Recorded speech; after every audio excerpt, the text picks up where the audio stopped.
ತಂದೆನು ಪಿಸು ಮಾತು ಜೇಬಲ್ಲಿ, ಕಂಡೆನು ಹಸಿಮೂಚು ಕಣ್ಣಲ್ಲಿ, ಬಂದೆನು ತುಸು ದೂರ ಜೊತೆಯಲ್ಲಿ, ಮರೆತು ಮೈಮನ.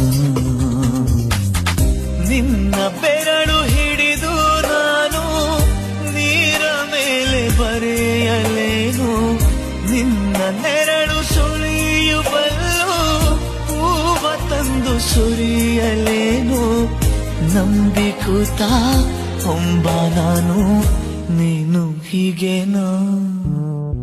ನೀನೆಂದರೆ ನನ್ನೊಳಗೆ ಏನೋ ಒಂದು ಸಂಚಲನ, ನಾ ಬರೆಯದ ಕವಿತೆಗಳ ನೀನೇ ಒಂದು ಸಂಕಲನ.